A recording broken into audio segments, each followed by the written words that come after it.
Memorial Hall. I'm Sean Lachlan, I'm editor of The Citizen.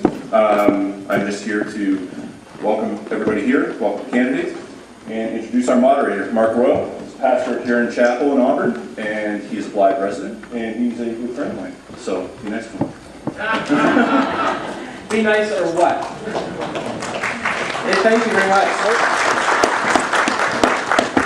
Sean said, my name is Mark Royal, and like you, I am very grateful to call North County my home. And I know there's good-looking people sharing the platform with me this evening feel the same way. And we know they're asking for your consideration to give them the honor to lead us in our community as elected officials. So this is our opportunity tonight to listen. And hopefully as we listen, we'll better understand ideas that they have as leaders, and I think even more importantly, get a sense of their character as a leader. Character, to me, is very important. I took my master's in character, in leadership, and character is what's in you. Like the talent and charisma, it's a gift, but character's a choice that we have. And I like what John Maxwell said. He says, your success stops where your character stops. You can never rise above the limitations of your character. So listen together tonight. Observe together this evening in such a way that will help you better understand the right and the best choices to make as we seek to go to this election and choose people to represent us in this beautiful area that we live. My job this evening is to help facilitate this meeting in such a way that it runs smoothly and orderly. And I think it can't be any more difficult than leading a church board meeting, can it? Or do you know something I don't know? We are aiming to end here tonight by 9 p.m. and then you're welcome to stay for some coffee. And by the way, let me just, I just want to sincerely thank Orr Insurance, who is sponsoring this event tonight, and also very grateful to the good people at North Huron Publishing, the Citizen newspaper, who, with their invaluable help, this wouldn't come off as well. So we're really grateful for them. In fact, maybe give them a hand. And you play a part in this as well tonight, because later on we're going to give you an opportunity to ask questions of the candidates. But first, we're going to begin this evening by having myself introduce each candidate to you, and then they're going to come here to the podium, and in 3 minutes, everybody say 3 minutes. 3 minutes. 3 minutes, they're going to give their opening remarks. And we have a timekeeper down here, the lovely Jess, and she's going to hold up a red card when there's 15 seconds left. And when that 15 seconds is gone, the card comes down. They tell me the mic's going to go mute. There's a trap door that opens up right here. And we don't see you for the rest of the evening, so you don't want that to happen. So look out for that. So make sure you have 15 seconds to finish those remarks. And don't be standing here when that card goes down.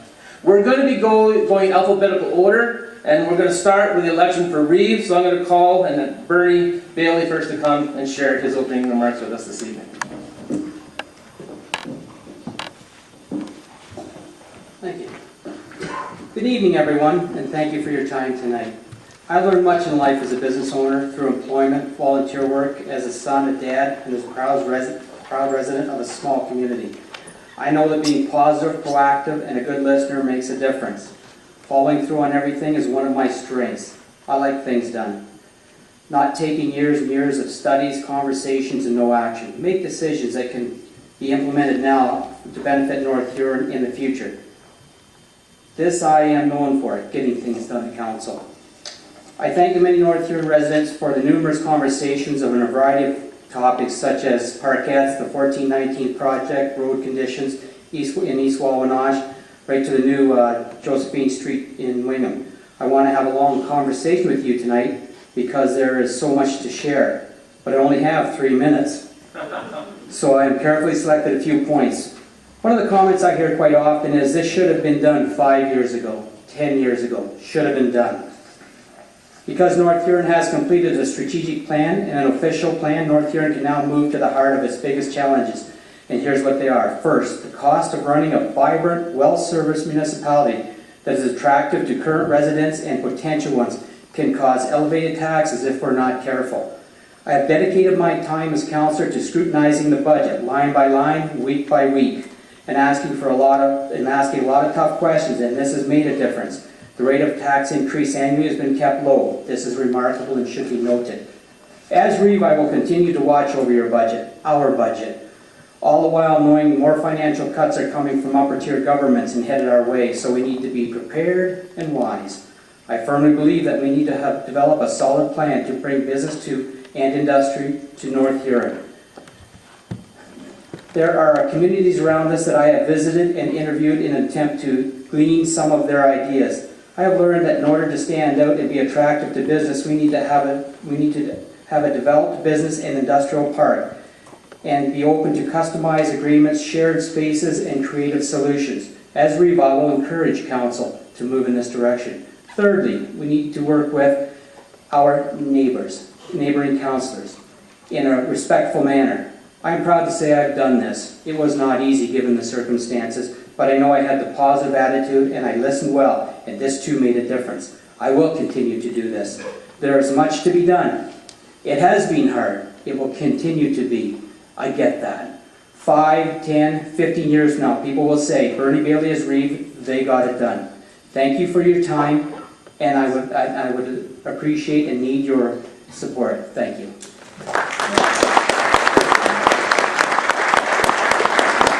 Thank you, Bernie. Next we have Steve Hills.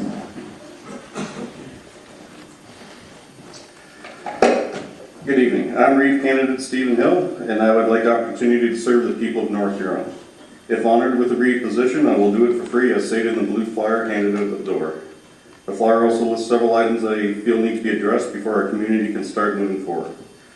My priorities will be to have all our facilities and infrastructure brought up to current standards. That includes removing and replacing lead pipe in our water system, fire suppression system at Town Hall so Heritage Theatre and famous players can return, clear our sidewalks and walking trails in the winter, cease all non-essential spending, remove roadkill from our streets, and allow public input at council meetings before decisions are made.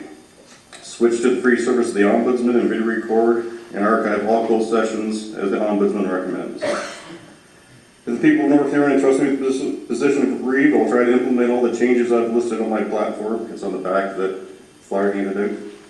I believe so strongly that these things can be fixed. I will do it for free, provided those funds are directed to area charities and service groups. The $50,000 over the 4-year term that would normally be paid to the Reeve will be directed to our area service groups and food banks, so even if I fail to implement my platform, our community service groups and charities will be stronger and there will be more food in our food banks. If honored with the Reeve position, I guarantee I will fight to implement the changes I believe are necessary to achieve 100% transparency and to cease all non-essential spending by the Corporation of North Huron. Remove lead pipe from the infrastructure and bring all infrastructure up to current standards and for fire suppressions in facilities that require them. I would like to end a moratorium that is currently in place with Morris Turnberry due to the 30% property tax demand of North Huron. If North Huron is going to provide policing, garbage collection, road maintenance to those properties, then North Huron would then be entitled to a percentage of the property taxes. Our relationship with Morris Turnberry and our municipal neighbors can be literally fixed overnight simply by billing based on a cost recovery basis. That includes water, fire, and sewer. Thank you, and I would appreciate your support. Thank you, Steve. And then finally for Reeve, Neil Vincent.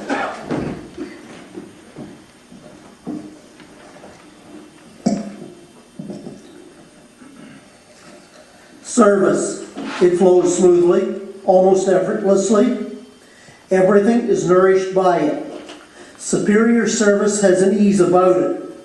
It is most conspicuous in its absence. Mr. Chair, ladies and gentlemen, I strive to serve my community. I believe in promoting my community and our people at every chance available. This is why I attend as many events as I can in North Huron to have a first-hand knowledge and a contact network.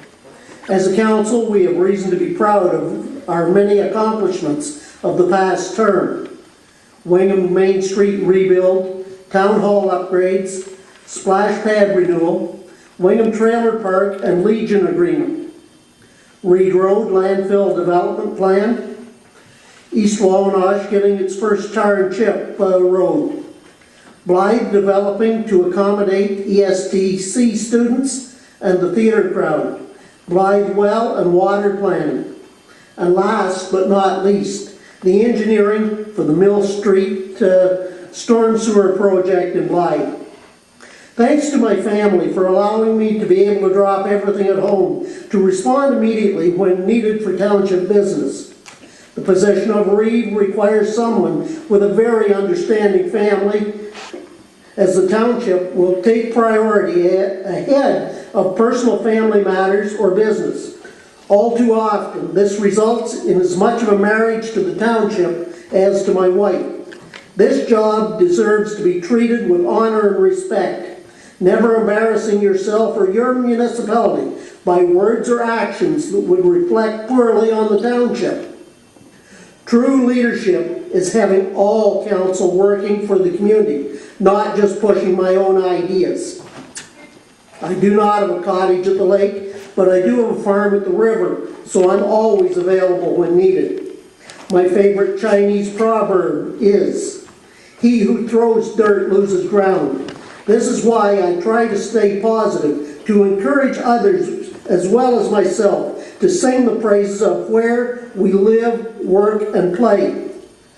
My experience and conscience prevents me from making false promises just to get elected. I promise to continue working to the best of my ability with my experience and contacts to get North Huron projects accomplished. And thank you to all that made this night available. And thank you. Enjoy the evening, and I look forward to the questions. Thank you, gentlemen, for being willing to stand in this position to represent us as Reeves. We appreciate that. Now we're going to go to the area of Blyth, and we'll ask Brad Arthur to come to the podium.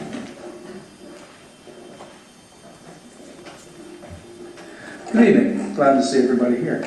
My name is Brad Arthur. I'm running for the councillor for Blyth. To give any promises, I will not, because they're so easy to break. What I will say, though, is I have a son I'm raising by myself and doing a pretty good job. He likes the area. We've been here 14 years now. If you elect me as candidate for Blyth, I'll be a voice for you at any time. There again, emails will be out. It's in full force. My home phone number to get hold of me anytime. I'm looking at transparency, just so everybody can see what's going on in the council and not worry about having to get shot down or gaveled when you're up there. When it comes to transparency, it's a must in anything, even in a relationship in marriage or father and son. You got to have communications and all this. Another thing is the water, sewer and water for the Morris Turnbury and Wingham. We must get that going to get employment going, because without employment, these towns are just going to dry up. I come from a town down by Chatham that did just that, dried up. Hundreds of jobs gone because people just wouldn't get their heads together and get things going. So if you elect me as councillor for Blyth, I'll be there for you. Thanks. Thank you, Brad. Next from Blyth, Bill Knott.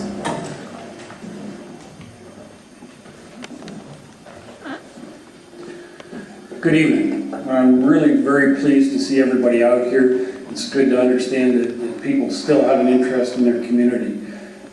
As you know, I moved here several years ago with my wife, and we chose this place. We looked at several towns and villages around here, and it was Blyth that actually attracted us.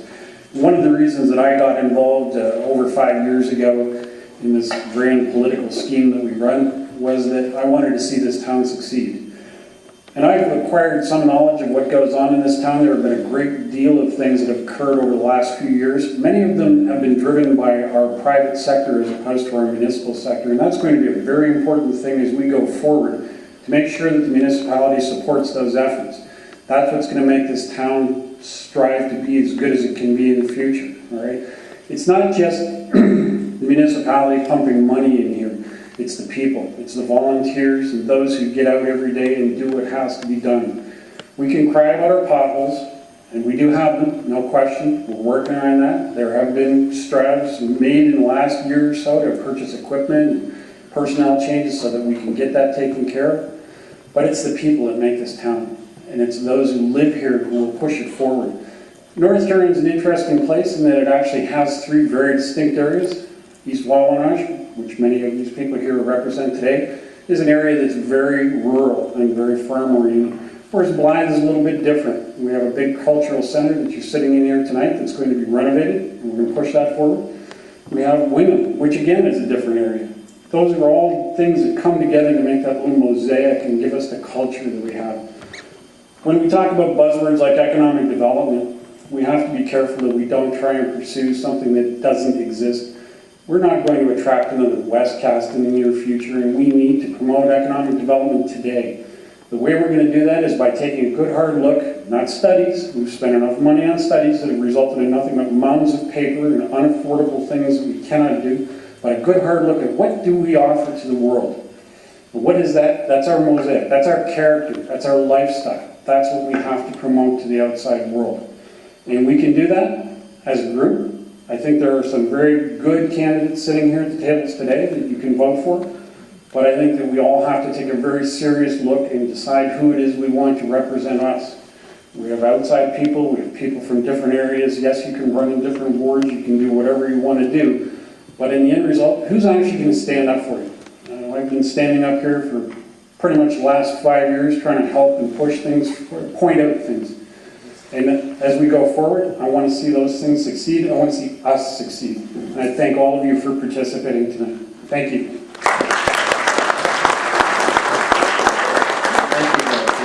Next, Laurie McPherson.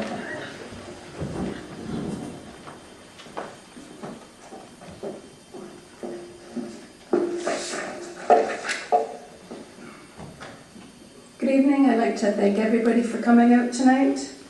I'm running for the position of council in the Blyth ward. I do live in the East Wawanach ward, so I'm quite familiar with what goes on in this community.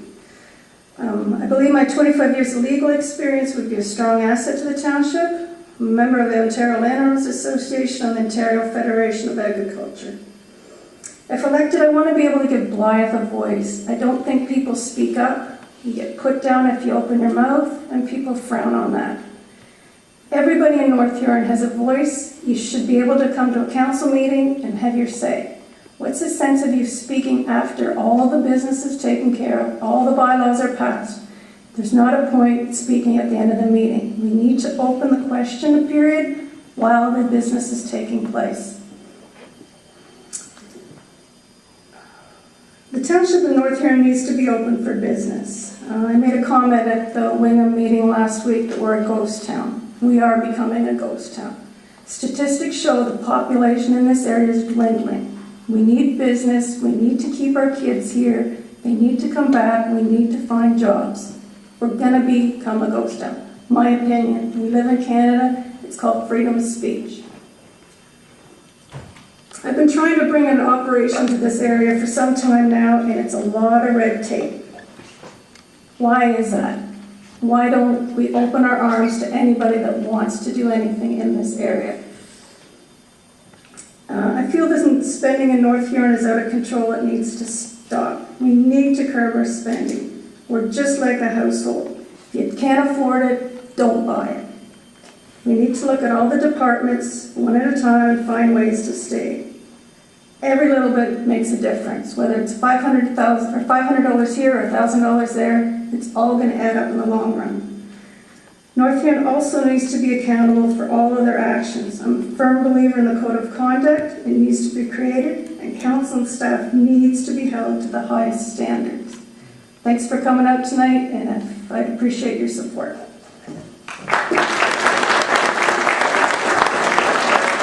Thank you, Laurie. And then from Blyth, Brock, Lonnie.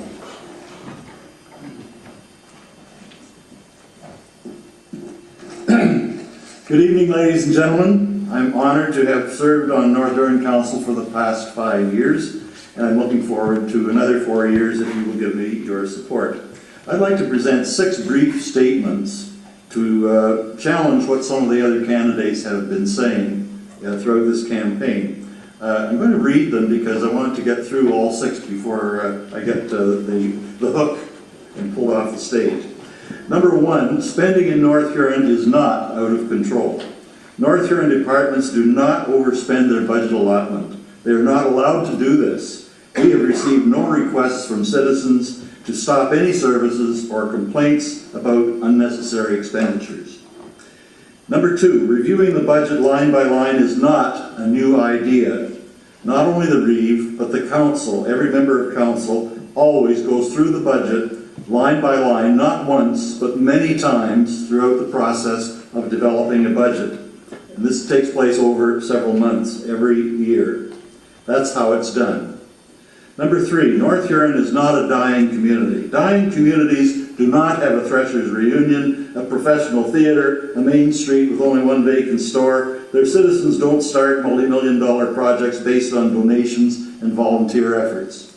Number 4, North Huron is one municipality, but it consists of 3 very different communities known as wards. Each ward is a unique community with different goals, challenges, aspirations, and needs. We already tried the melting pot approach in the early days of amalgamation, but the 2 smaller wards were getting shafted.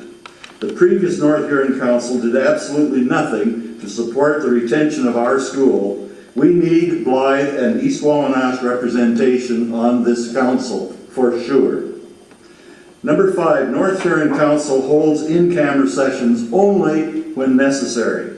Every closed meeting involves only matters that cannot be discussed in open council. No other business can be discussed or decided in closed meetings.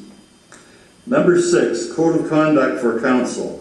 Someone in the wing candidates has said that we need a Code of Conduct. Well, we have one. It was passed in December of 2003, and if Laura would like a copy, I'd be glad to give her a copy of that. I look forward to hearing any questions from you, and thank you very much for your attention. Thank you, Bob. Thank you for East Wallinash with Terry Brink.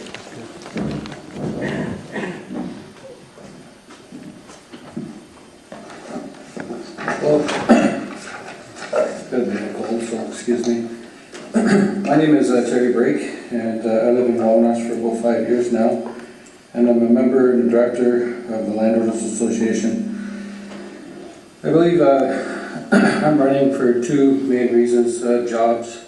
Like, the area needs a lot of jobs, and with Lori at the other end down there bringing her hoop house greenhouse operation here, every greenhouse supplies a job. We have 72.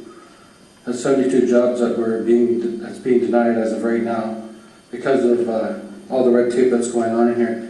72 jobs that pay really well, $15 to $25 an hour with benefits, and it's being denied. We can't figure out why it's being denied. It's not a personal issue, but I think it's happening to a lot of other people. I've talked to somebody in Wingham that just opened up a store recently. He had to go through a whole bunch of red tape, and another person in Blyth. So it's happening a lot, and if you're going to want to create jobs here, you have to embrace the people. You have to open up your arms and say thank you for coming to this area. Also, we have problems with our roads, and I don't know if anybody drives on the gravel roads. I imagine everybody here is from the area, but in the wintertime, when you driving on these roads, they're not really plowed. It's a sheet of ice underneath, and a couple of years ago, a bus went off the road. So what's it going to take? Is it going to take something severe, like a bus going off the road and people dying, before we do something? The roads need to be brought up to standards, cut and dry. Like, if we could curb people driving the graders down the road and putting all the gravel on, we could use that money for tar and chipping and making hard packed surfaces like on Reed Road. In the long run, it's going to be cheaper. Yes, it's going to cost money. Everything costs money. But I don't put you can't put a value on a child's life riding on a school bus and it slides off the road. I'll make myself available to answer anybody's questions. My door's always open. And looking for your support on October 27th. Thank you. Okay, thank you, Terry. Next we have Jim Campbell.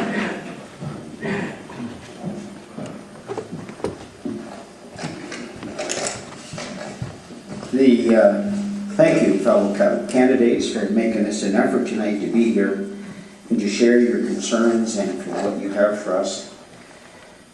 The other night I was James the First, and tonight, guys, I'm still James the First. just so you know.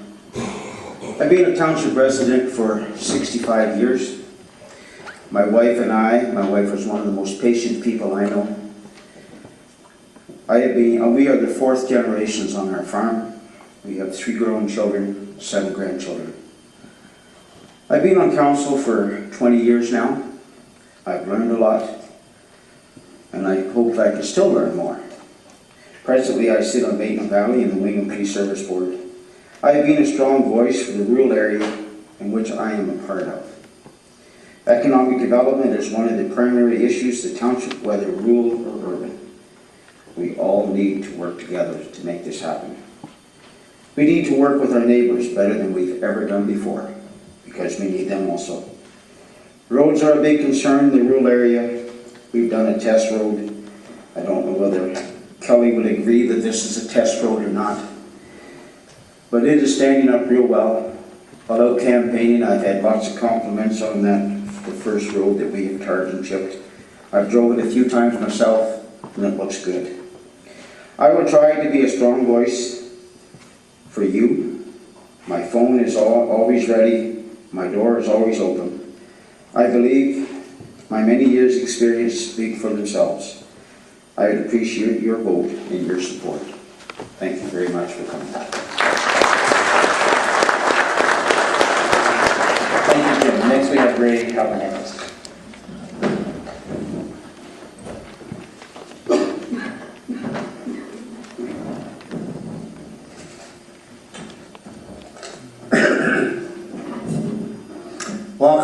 Welcome everyone.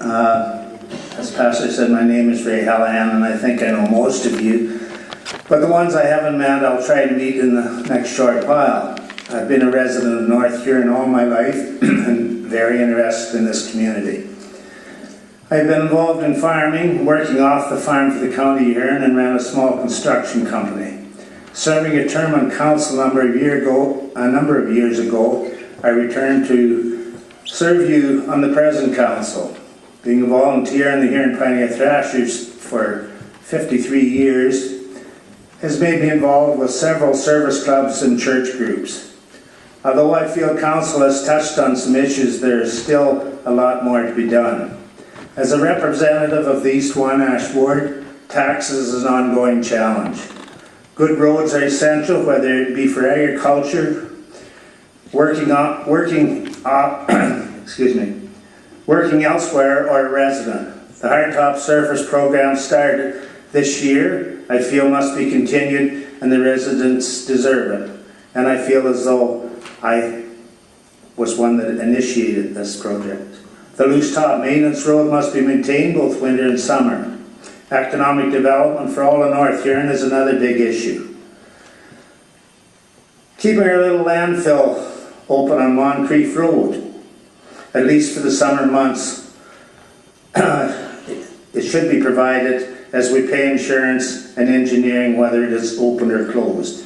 Good relationships with our neighbouring municipalities for service is very important. I think this council, this present council, has had some accomplishments, but I'm not here to boast about them, only to try to work at more. When I see the support of the Belgrave Fowl Supper that's been held for 66 years, Fair on 4 and activities that's happened in Wingham, pretty much shows us what kind of community we live in. I'm asking for your support to serve you on the next term of council. Thank you.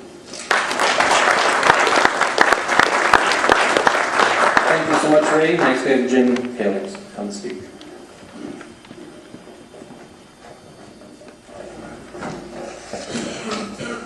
Mr. Chairperson, ladies and gentlemen, fellow candidates. My name is Jim Taylor, but on the ballot you will see James L. Taylor because there is a lot of Jim Taylors, at least there's 2 in this area. So you'll see that on the ballot. I was born in East Wabash and have farmed there all my life. I still own a farm there, although I live in Morris Turnberry now. I was a councillor for 8 years when East Wabash stood alone. And I enjoyed that time, and that's one of the reasons that I decided I'd throw my hat in the ring again. When the three wards amalgamated, I'll have to say I was not in favor of that, because I felt that two urban municipalities joining with the rural municipalities, they definitely have different agendas. And tonight we have heard a little bit of that, but it can't be changed, and I'm a team player, so I'll work to do my best to get along with people and make it work.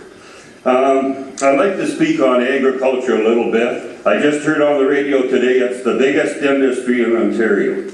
Now, we might not be able to produce gadgets and get big factories, but we have a lot of people working in the agricultural field in this area, and it can only get stronger. Maybe we should be looking at that as a job place that we can get more jobs. We've talked over quite a few issues here.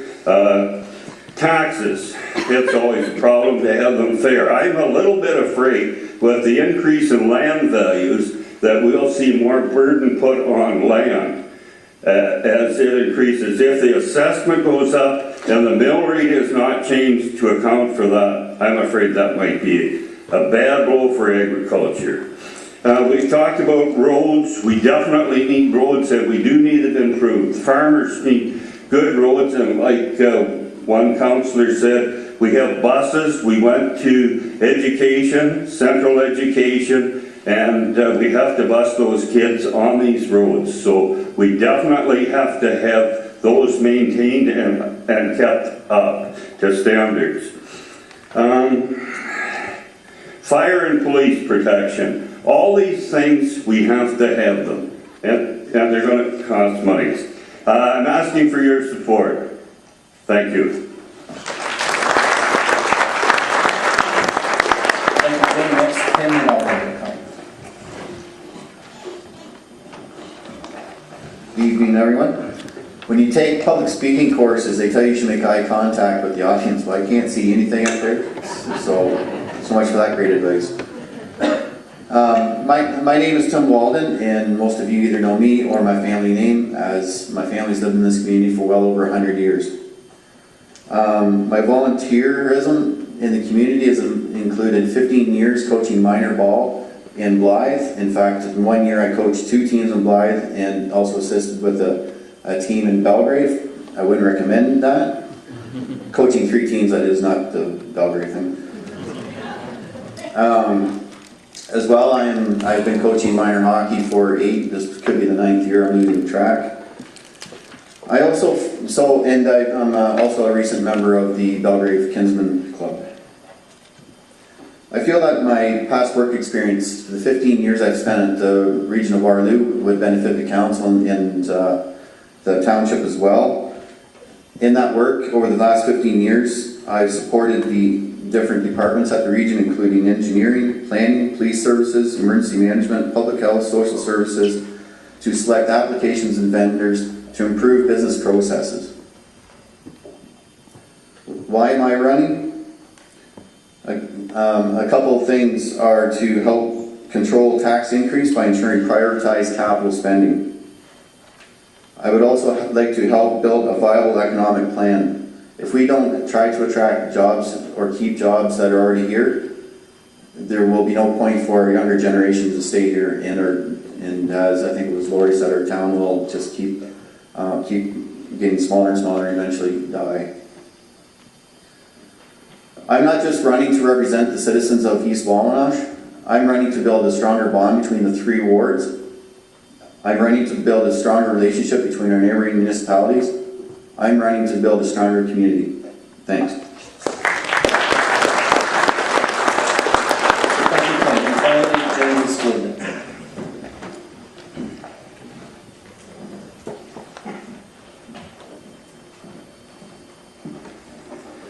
Good evening, my name is Jim Woodley. I'm a transplant from this area. I was born in London, Ontario. I run a business there for many years, which I moved to Florida, which I've run it for another too many years down there. I sold it, and I met a wonderful lady, and I moved up to this area. I started an auto repair business, and we also have a floor coating business that we run out of the Wingham area. People ask me why I'm running for council. Well, 4 years ago I stood up here and I said we needed businesses to come to the area, we needed our taxes to be under control or lowered, and we need to work with our neighbors. And 4 years later, I haven't seen it, and that's why I'm standing up here again. I know in the business community, our business, we sell floor coating across Canada, all over the place. Pardon my black hands, but I was working today hard. And we sell it across there. We know we have to go to Nova Scotia, we have to go out to Alberta, we have to go to places to sell the product. And it's the same to get businesses into this area. We have to go to them, tell them we're here, pick us, look at us. We've got people that want jobs, we want good paid jobs. I'm just getting tired of seeing my friends and families, children and grandchildren moving away by hours or even days to drive. And it's not right. I just think the family unit should be sticking together. Excuse me.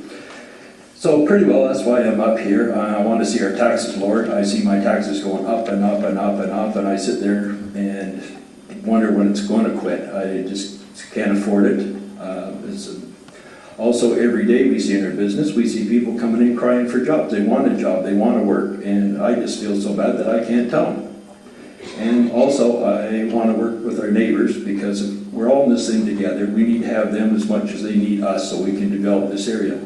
Same as the farming community. We need to listen to the farming community to help them to find out what they need to make their business succeed too. I'm not a farmer, I'm a business person, but business is business. Other than that, that's about all I can say to you, and thank you very much for coming up. Thank you to those folks for, again, willing to step forward and lead and speak to us this evening. We're going to switch to the Avon-Maitland District School Board Trustee, and we're going to hear from Mike Sternkeep first.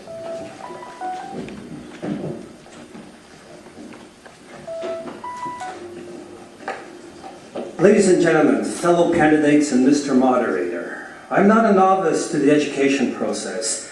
I worked for many years at Vanier College in Montreal, a community college of 6,000 students, 400 teachers, and 40 senior administrators as an educational specialist. My main function was to integrate teachers and students into the new technologies. Not an easy task, as college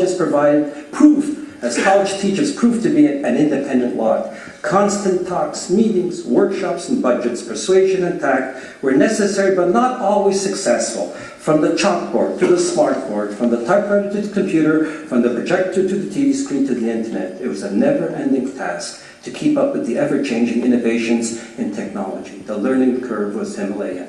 2, I was involved with the annual college recruitment drive, touring various local high schools, talking to students about our college programs. Twice I was elected to the college's academic council. I raised over $3,000 for a homeless center and a children's aid center with my Chefs for Charity Christmas dinners. But then, in 2006, crossing the bridge over the Maitland at Roxeter changed all that. I could not just be retired, wither away, falling asleep on my lawnmower and becoming an Olympic snowblower. I'm definitely not a snowbird. I began to curl. I involved myself in fundraising for the Wingham Hospital Recruiting Committee. I sat on the Wingham Golf and Curling Club Board. I also ran for Deputy Reeve in Howick. Recently, I did fundraising for the Heart and Stroke Foundation. We all know that education is a difficult endeavor. It is in the news constantly. Everyone has an opinion, either privately, around the kitchen table, or publicly at PTA meetings.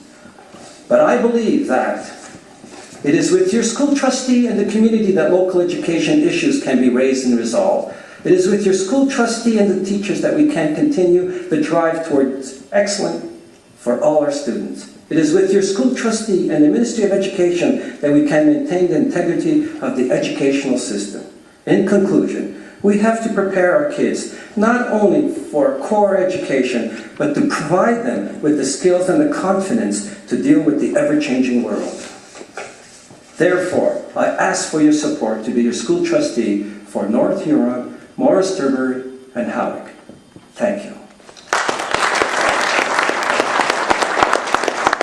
Thank you, Mike. Our candidate is Colleen Shank, who isn't able to be here, but sent a worthy representative, I'm told. Not sure if we're worthy. I'll do my best. Thank you very much for allowing me to deliver this message on Colleen's behalf. A family emergency has arisen, and she's with family in Boston.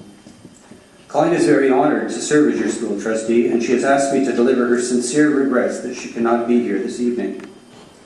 Colleen and I have lived in Huron County for 37 years. We've raised our 3 children here and now our grandson. Colleen has been a school trustee for 19 years, and she has served multiple terms as the chair and as the vice chair of the school board. She was elected 4 times as the president of the Ontario Public School Boards Association, which is the main group that advocates regarding education to the government. At that time, she was serving as president. At the time that she was serving as president, Kathleen Wynne was the Minister of Education. So Colleen has considerable experience at working personally with Premier Wynne and with the other MPPs to speak to the unique needs of our area. Colleen graduated from Ryerson University as a landscape architect, and she then worked for the Ministry of Natural Resources designing provincial parks.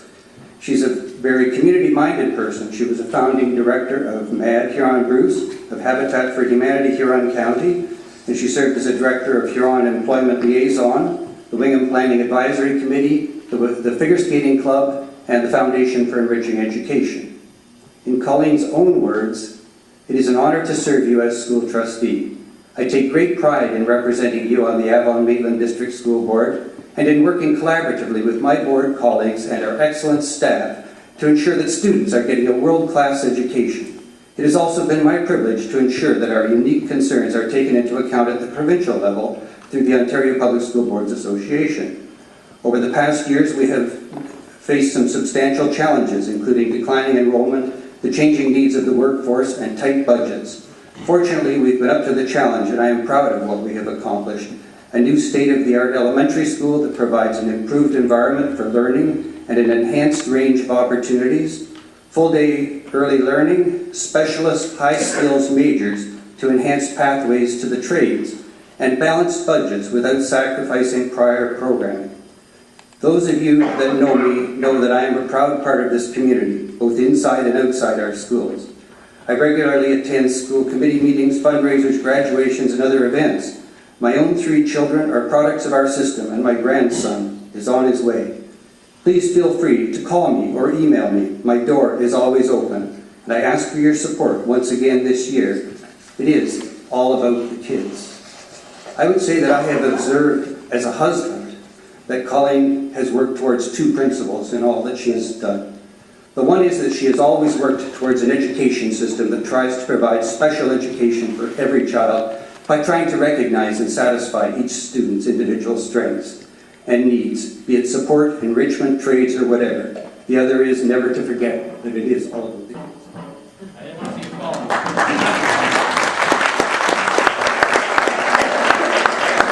Thank you, Mike, and make sure to thank Colleen for us as well, for being willing to represent us as trustee in our school board. Now, at this time, you have a voice, and we're going to open up the floor for questions. And Sean will be out there with a microphone. I just like to ask you kindly, make sure there is a question in your words. And please keep your question with a great measure of courtesy and in a concise manner. In other words, try to get to the point and treat our candidates and one another with North Huron County neighborly respect. So when you have a question, I'm going to ask you to state your name. I'm going to ask you to direct your question to what candidate or candidates you would like to ask, and then finally your question. So this time, Sean, you were out there. Right here. Name first, yes, and all yes. Yes and no answer only for everybody. This is regard to Bill 8. And I would just like a yes or no answer from all of you.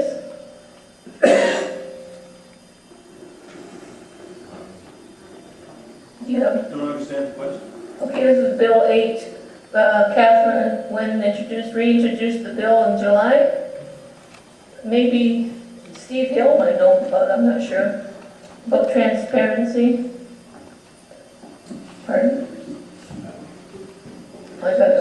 There's an article in the Goderich paper about it, and they suggested ask the candidate. So I'm asking a question about Bill 8, if anybody knows anything about it. Could you say what Bill 8 is from your understanding? I think there's some confusion on what that is. Just they reintroduced Bill 8. And I'm sure the trustees probably know about it too. And all I want is a yes or no answer. Are you in favor of Bill 8? Bill 8 is the legislation, it's the legislation that's been reintroduced that would give ombudsman power over municipal government, which they haven't had in the past, so that people could lodge a complaint or not to the provincial ombudsman. And it would also set fairly high standards as far as transparency of record keeping of meetings, of deliberation. Does all the candidates understand that? Are they familiar? Or do they have to say an answer to something or not? I just like to let yes or no answer. That's all. All right, we'll start at the end and we'll go either yes or no, or I'm not.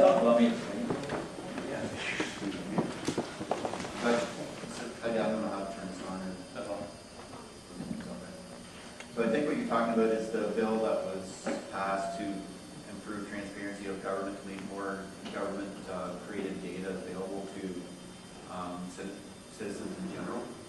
Is that, and so, do you want to start over there?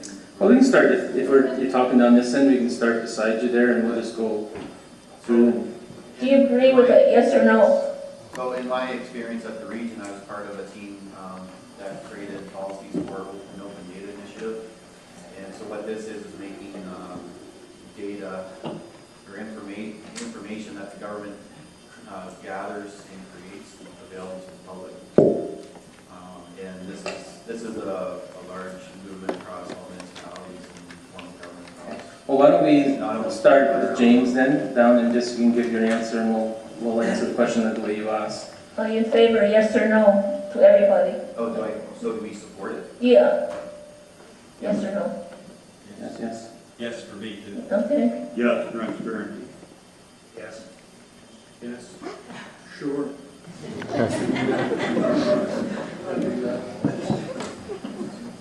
Yes. It's dangerous to speak for your wife. I'll go with a yes. If it's as they described, then absolutely yes. Yes. Yep. Yes.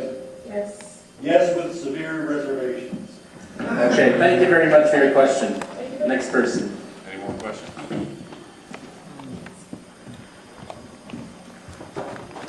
To clarify, though, it's any information that the government collects as long as it doesn't include private person. We can have your name, please? Sure. My name's Rodney Galbraith, and I'm a candidate in Wingham Ward. I'm here because I'm concerned about North Huron. Last Thursday, at the all candidates meeting in Wingham, I said that I would not support a budget if it was in excess of the annual rate of inflation. Now, other than Jim Woodley tonight, I really haven't heard a comment about taxes. I've heard lots of comments about being fiscally responsible, and I know the incumbents that are in here have been, for the most part. I'm not going to name anybody specifically.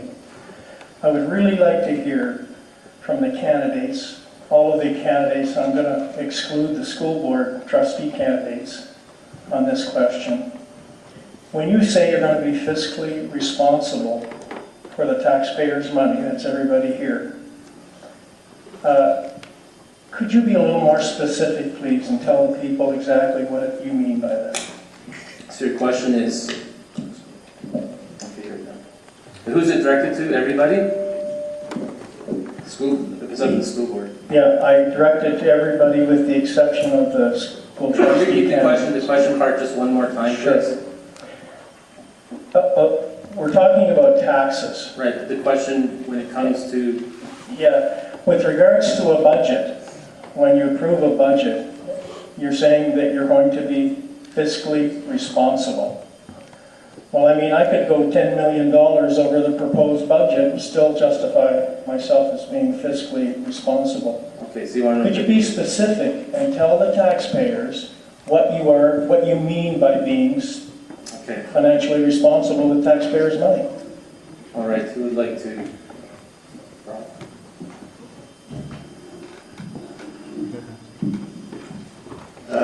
When you're on council, you will go through a long process of many months, reviewing the expenditures that are required in order to achieve the objectives of the various programs that we have. We have a strategic plan, and we know what the emphasis needs to be in order to fulfill that plan. So we go through the process, and at the end of it, as we're getting near to deciding on what the expenditure level is going to be and what the taxes are going to be, then you decide what is fiscally responsible. Maybe you have to raise the taxes a little bit in order to achieve the goals that the community wants and needs. Maybe you can reduce them. That comes out in the wash. So it's not just a matter of starting out saying we're going to reduce taxes. You've got to justify that. Okay, thank you. Anybody else like to answer that question? Go ahead. I would love to see taxes reduced. It's not going to happen this year, probably not next year, but I hope at the end of the 4-year term, everybody will see some form of tax reduction. We have to find some place to save some money. There's got to be somewhere. Don't have to get rid of services totally, cutting them a little bit. We can all live like that. You do it in your own household every day. We all cut corners. The Township of North Huron is no different than being at home. Okay, Neil had his hand up. The taxes are what? Getting fair value for what you're spending. And if you're being compliant with supplying a service, sometimes it costs more than we'd like to pay. The thing of it is, we've talked about having to follow the rules, and municipal government has a lot of rules that you shall follow. The one thing we talked about is, well, we'll have all sidewalks taken care of, and one thing and another. In our budget discussions, council would probably like to be able to spend twice what we do. We scrutinize and try to get value for the money, the things that are absolutely needed by our ratepayers, and that is why the budget process is so nerve-wracking, so hard to come to, because there's always those services.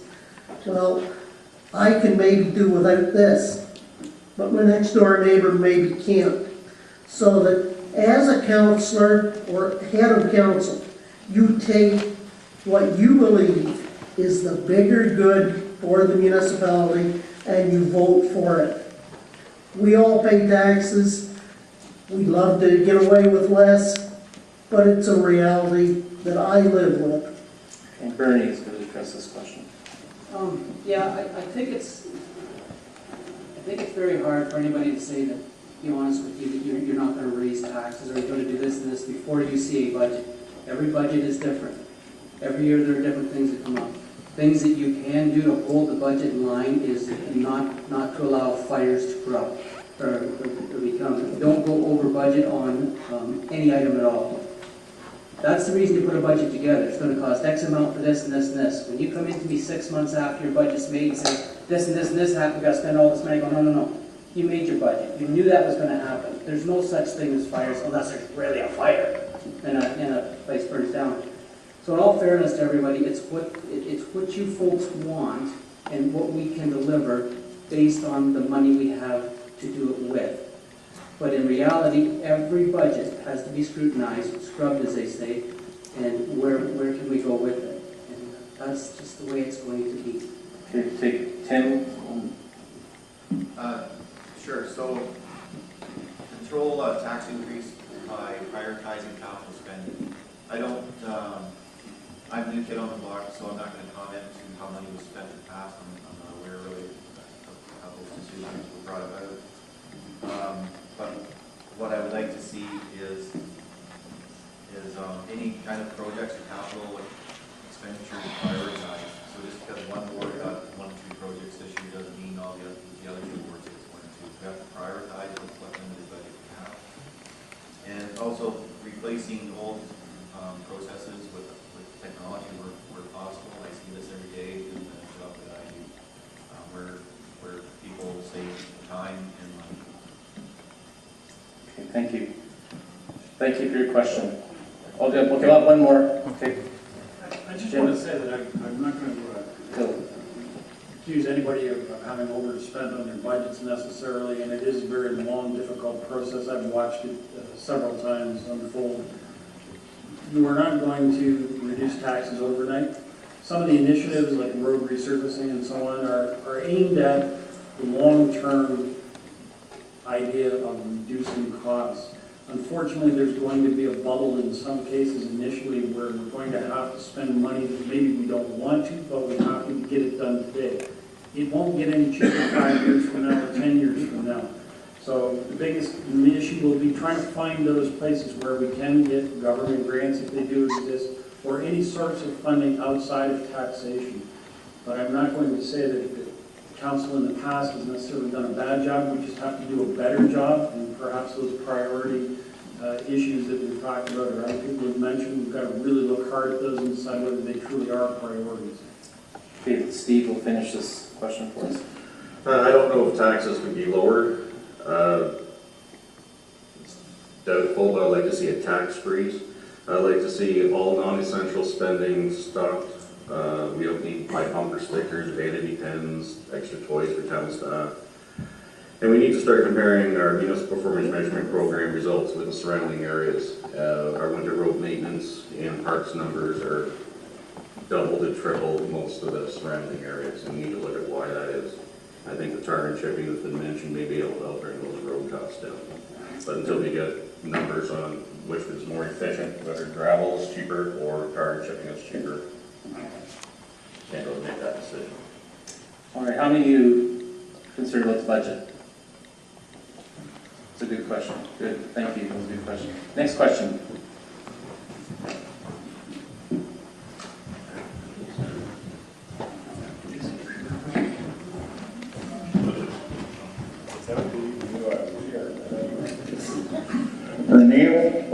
Neil, Bernie, and Steve. We've got one for you, Trey. So your name's Neil, and your question is for? For the read, I have a question for them. What are we going to do about Morris Turnberry and this pipe dream that we've got? We've been two sets of voting, and still it hasn't been fixed. I would like to know what you three plan on doing this separately by yourselves. You guys understand that?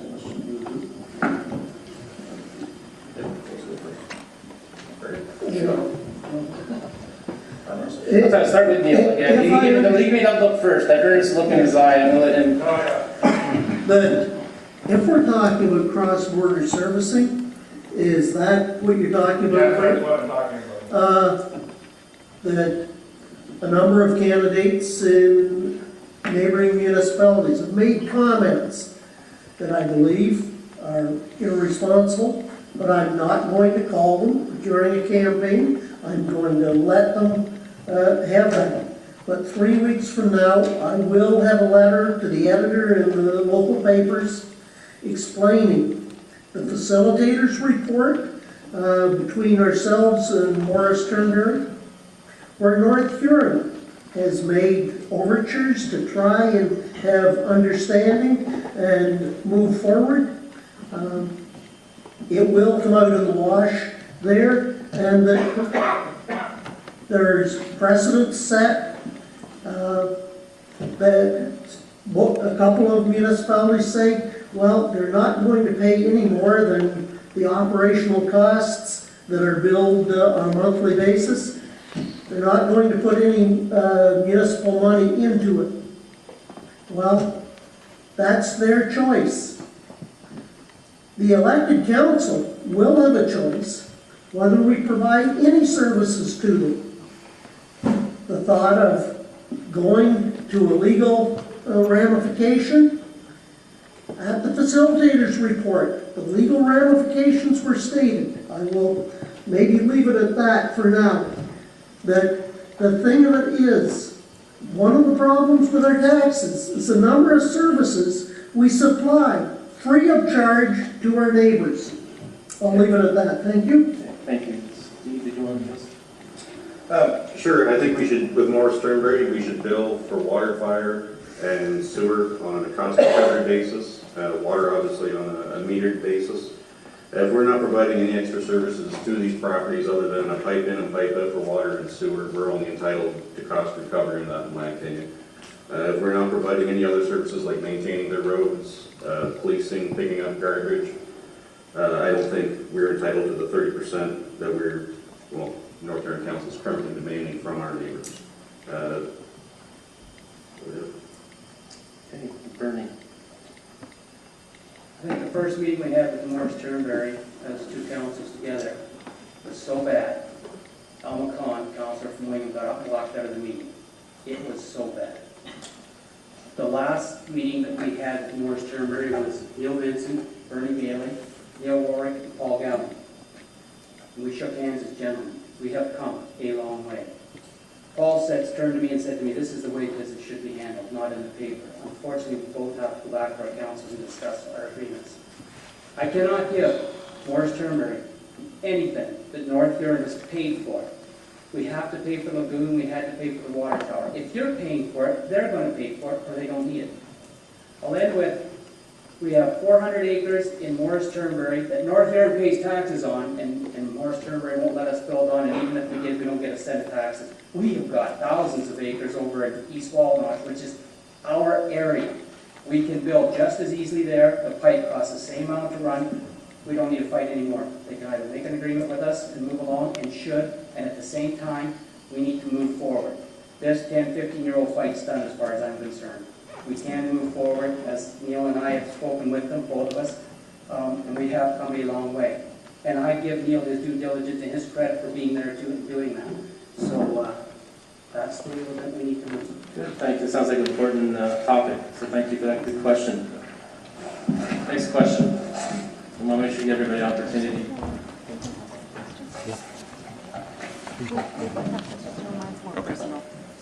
Wants to go first. This question is for Mr. Hill. Can I have your name first, please? My name is Bruce Stainton. And you're asking Mr. Hill? Yes. Mr. Hill, you stated in your platform that you intend to eliminate the Economic Development Department, all non-essential advertising, and in the Wingham Ward, eliminate the BIA levy. Blyth too depends and benefits from the support of the Economic Development Department and the BIA levy. What positive message of support can you give to the Blyth business community that you won't take these services away from them? Did you understand that question? Yes, I don't believe I've ever said I want to get rid of the Wingham BIA department. I want to get rid of the levy, at least make it a volunteer thing, so the ones that want to participate can, and those that don't want to participate, put money towards the arches or road lights, aren't forced to do so. The Blyth BIA, from what I understand, raised money from fundraisers and private donations to do their lights. I think the Wingham BIA should do something similar. Okay, thank you for your question. My name is Lisa Herndon. My question is also for Stephen Hill. If you win, with all the negative slant, the belittling of the town employees, and the personal ridiculing of councillors, will that stop being the focus of the Wingham Free Press? And if you do stop it, do you believe that will begin to repair the damage you have done to North Huron's reputation? You would have to ask the editor of the Wingham Free Press that. So much for transparency.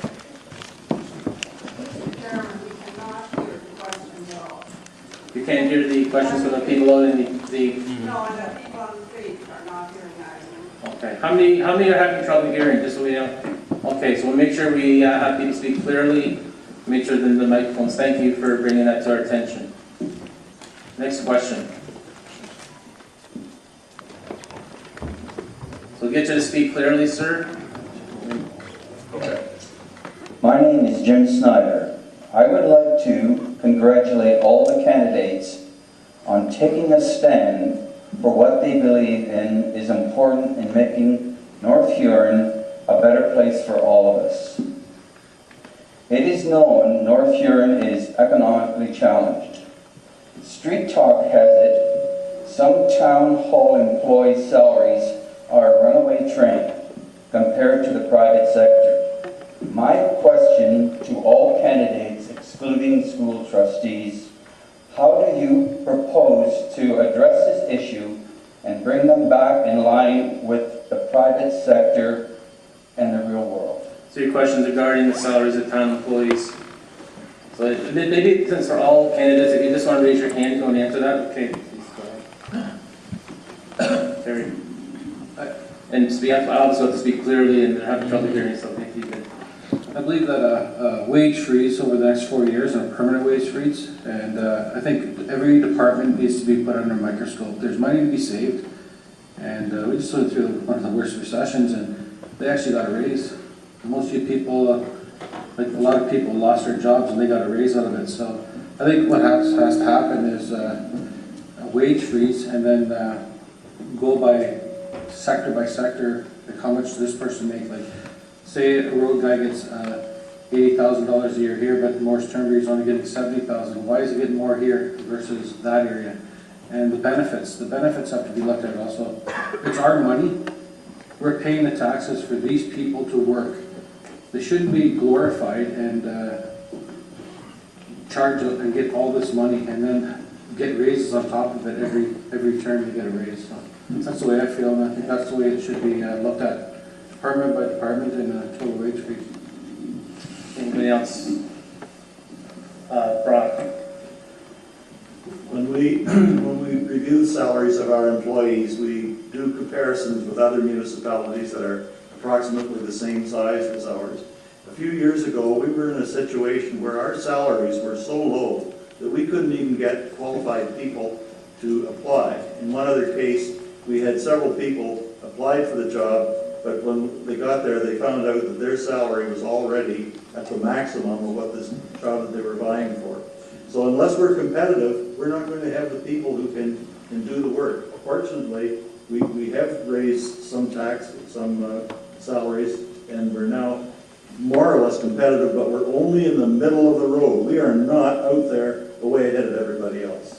Okay, Tim had his hand up next, and then I'll come back to you, Terry. Yeah, I'm not aware of the wages of North Huron staff. However, I will say if they're making more than private industry, then is it up? If they're making more than private industry, then I'm working for their own government. What I also, with restricted budgets being reduced, more services being downloaded, government employees are more and more being asked to wear more than one hat. I'm wearing at least 3 hats where I work because there's a freeze on hiring more staff. That's just the way of business. I think township staff are easy targets. These are the people that get up at 3 o'clock in the morning to plow your streets. I'm not going to comment further other than the staff probably should be commended instead of kind of picked on. And Terry, you want to quickly respond?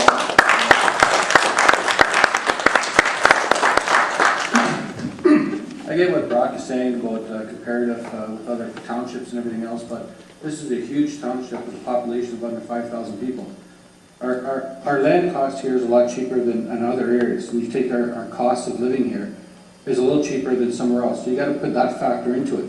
Just because they're making, say, let's take an example, $50,000 in Kincardine. Well, it costs a lot more to live in Kincardine than it does here. So the $50,000 that they're getting here, and then all of a sudden they say, we want $50,000. That $50,000 that we're giving them, it's overpaying them because the cost of living is much cheaper here. So we have to look at that aspect when we actually look at every department and go through the books. I think that's the way to do it. Bernie had his. You know, Jim, that was an interesting question. You started out with rumor on the street. Can't go by rumor on the street. So thank you for bringing that up. We look at our staff, we look at their budgets, and I agree with Brock, we do go through it. I think they're in line. I think they're fine. Before I got on council, I had the same attitude as everyone else. I have been here 4 years now, and I have looked at everything and will continue to look at everything. And I just found it interesting, the folks that talked about different things when it's a rumor. We must deal with facts. Thank you. All right, and then Neil. But when you go through matrices of all around you, in the full circle around you, some may be from areas that they can live even cheaper than us. But when we are basically towards the middle, there's a lot of places that we aren't quite at the middle of what they can. Yes, we are a smaller municipality than a number of them. But as Tim said, we are asking a number of these people to carry certifications in 2 or 3 different areas to keep that training up. If they wanted to leave us, they could walk out any day and pick up a higher salary elsewhere. Do we want the job of continually training people to move someplace else? And that's where you go if you don't give a fair wage. One of the things that I'm surprised, and I'm throwing it in, is we haven't been questioned on the salaries of council. This council has not taken any increase in salaries in 8 years that I've been here. That's the dedication of the people that have been doing the job. Thank you. Before we move on, anybody else? Okay, please go ahead. Bill, keep going, Jim. Let's go. I think that our job in the next 4 years, continuing on from there, isn't so much to push down salaries for staff. I mean, as everybody says, we're about the middle of the scale. We have to pay on a competitive basis. Is it cheaper to live here than it is somewhere else? Not necessarily. Is Kincardine any more expensive? I know lots of Kincardine employees that don't live there. So they live in surrounding communities where their cost of living is lower. That's their choice to make. We have employees here who don't live in North Huron. They may live in ACW or Morris Turnbury, and that's fine. Okay? Our job is to make sure that we get value for what we do pay. And I think that we're starting to see some of the changes in attitude that have taken place over the last year or two, where we have had staff turnover. And yes, Neil's correct. It's hard to attract people if you don't pay a salary that is competitive. And these people are required to hold certificates and various designations in order to do their jobs. And that's provincial law. There's nothing we can do about that. It's forced upon the municipalities. I think that our people are actually doing a better job now than they were 4 years ago with fewer people. And I think we can probably see that continue into the future as long as we support our people instead of trying to drag them down to a different level. Good. All right, you guys are doing very well, asking great questions, obviously. So good for you. We have another question. My name's Keith Richmond.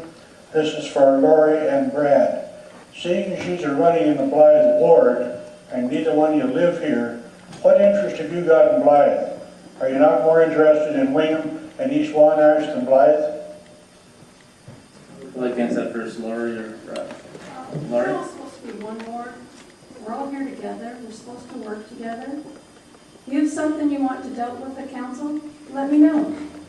Nobody wants to speak up. Because you go to council meetings, you get shot down, people in the community look down on you. I'm here for a voice. Got something to say, let me know. If you don't worry about it. Hey, Brad. Yes, well, you're right. I don't live in Blyth, but I've been in Blyth quite a bit. I've been at every Thresher Festival I've had in the last 14 years anyway. I've seen it grow. I like the way it's growing. Wingham, all I see is it's going down. When I moved there, they had a fall fair. Now what do they have? Muskrat Festival. That's pretty much it. I like to see stuff grow. Like I volunteered a lot of my time for years and years for the Scouts and Cubs. I volunteer now with the Salvation Army in Wingham. Been there for over a year now and enjoy it. I've got them into taking e-waste in to trade for cash to put into the food bank, which also helps Blyth itself. Now, you're right, I don't know much about the people in Blyth, but I would sure like to know. And I would gladly sit down in any one of the coffee shops in town and have a chat. So, the best I can tell you is just give me a chance and I can show you what I can do. I'm not scared to speak out. And if a lot of people don't know that, and I'm just out for the people to see North Huron prosper. Because as I said, the town I come from, people wouldn't speak out, the businesses left, the town's dried up, and that's just the way it's going to happen here. I don't want to see that. Thank you. Thank you. Thanks for that question. Next question, Sean's making his way back. Well, it was addressed to Brad and Laurie.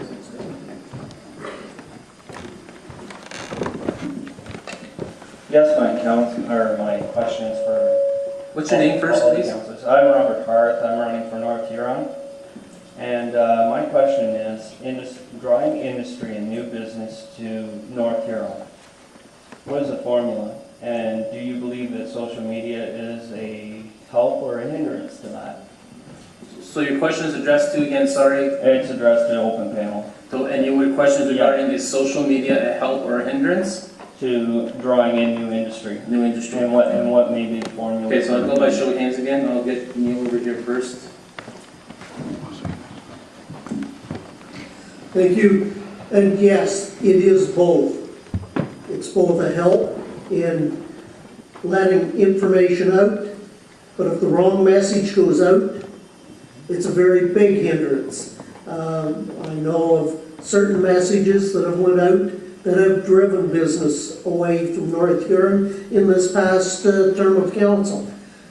The thing of it is, social media and everything that goes with it, it is the fastest way to catch that demographic of those under 30.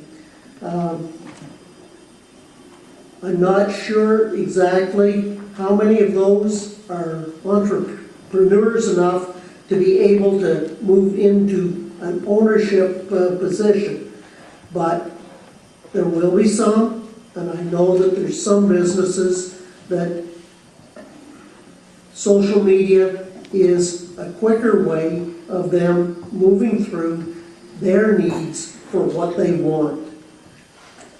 Good or bad, it's both ways.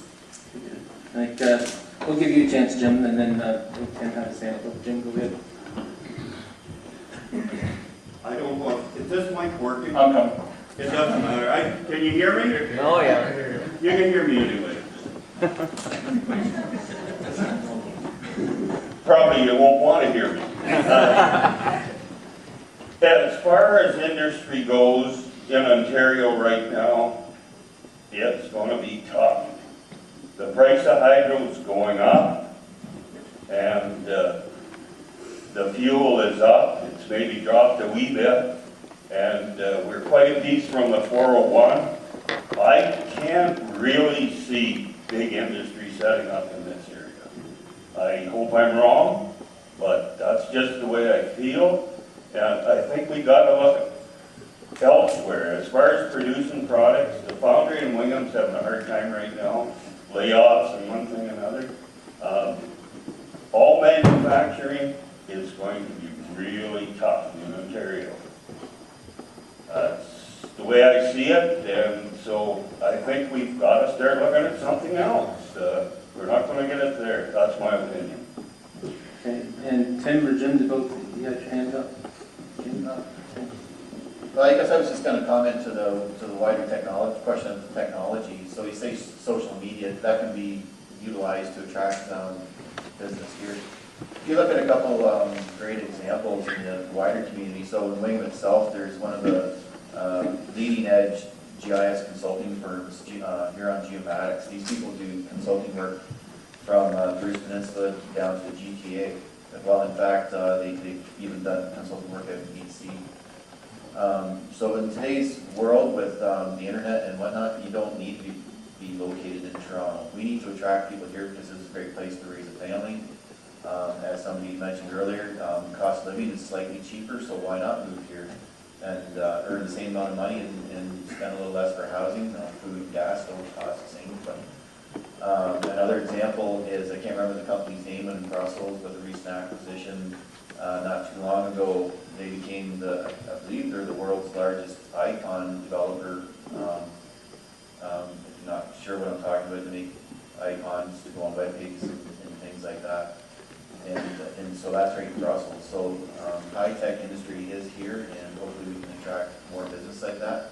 A lot of our young people are going to school for this business. Why not try and attract them back?